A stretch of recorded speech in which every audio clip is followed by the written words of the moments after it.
Xin chào mọi người đã trở lại với channel của hội game.net và hôm nay chúng ta cùng đi tìm hiểu xem những điều bí mật ở trong Liên Minh Huyền Thoại là gì nhé.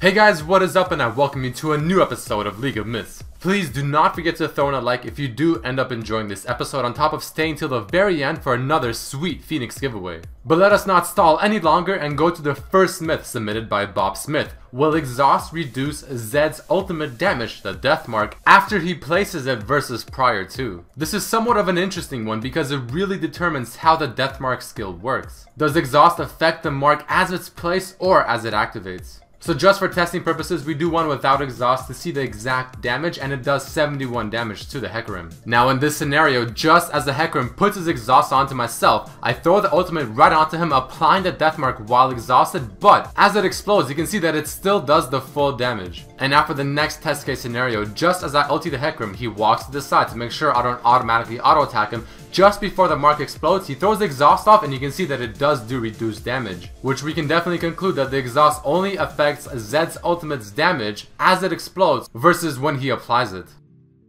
The next myth submitted by Christian: can you silence or stun Kha'Zix while he is evolving an ability and cancel the channel, making him have to do it again?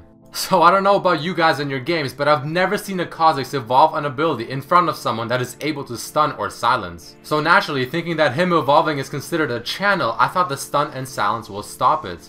But judging from what we see in this video, you can see that as I was evolving my Q, Pantheon stunned and it completely ignored the channel. And the exact same thing happens with silence, you simply cannot stop him from evolving it. Which is somewhat interesting because the bar that keeps filling up as you are evolving an ability does suggest that it is a channel ability. So with all that being said and done, I became very curious as to what happens if I'm evolving an ability and I die midway. So I went ahead and tested that, and just as I was about halfway done evolving my Q, the laser killed me, and as I revived you can see the evolution still took place and my Q is fully evolved even though the channel never finished. And as we make our way to the next myth submitted by Jowoba, if Syndra uses her Q, teleports across the map and uses her ultimate, does the first Q that she placed on the other side of the map still count towards that ultimate's damage? So for this myth, I decided to have 3 test case scenarios. The first one is testing if I use the Q away from the target I'm gonna use my ultimate on, but not super far away. And you can see from that range, it's more than enough for the ball to come right to Syndra just as I ultimate the Jax. In the second scenario, I make the range a bit longer. This time I throw the Q into the bush right underneath the red buff, flash over into Dragon Spit, throw the ultimate onto the Jax, and you can see the ball flew all the way from that area right on top of Jax. But now for the final test case scenario, this one testing across the map. As I use my Q in the mid lane, I teleport down to the bottom lane, put my ultimate onto the Jax, but you can see that this is just way too far and that Q does not react to the ultimate. So it will work up to a certain range. And the final myth for this episode submitted by Dennis. This is a myth that so many people just keep on asking, so I finally decided to do it. Does Runaan's or Hydra work on Thresh since his auto attack is somewhat unique?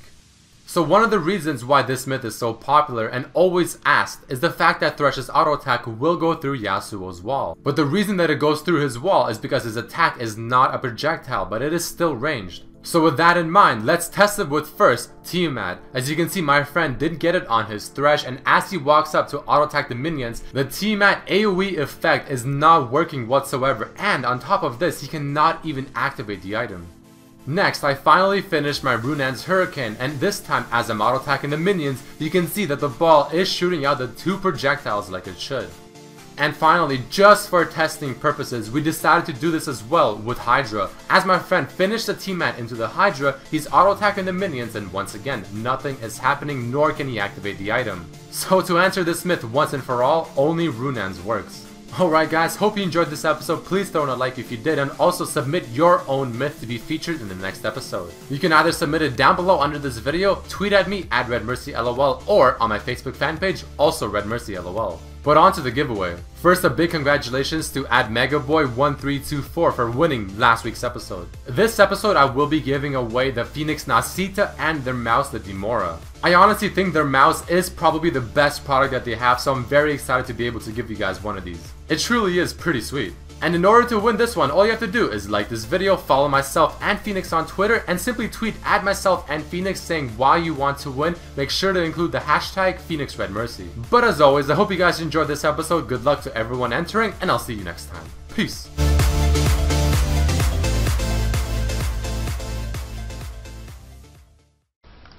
Thank mọi người đã coi qua clip, và nếu thấy cái clip này hay thì bạn có thể subscribe ở trong cái kênh Liên Minh Huyền Thoại của mình. Xin chào và hẹn gặp lại các bạn ở trong những clip khác.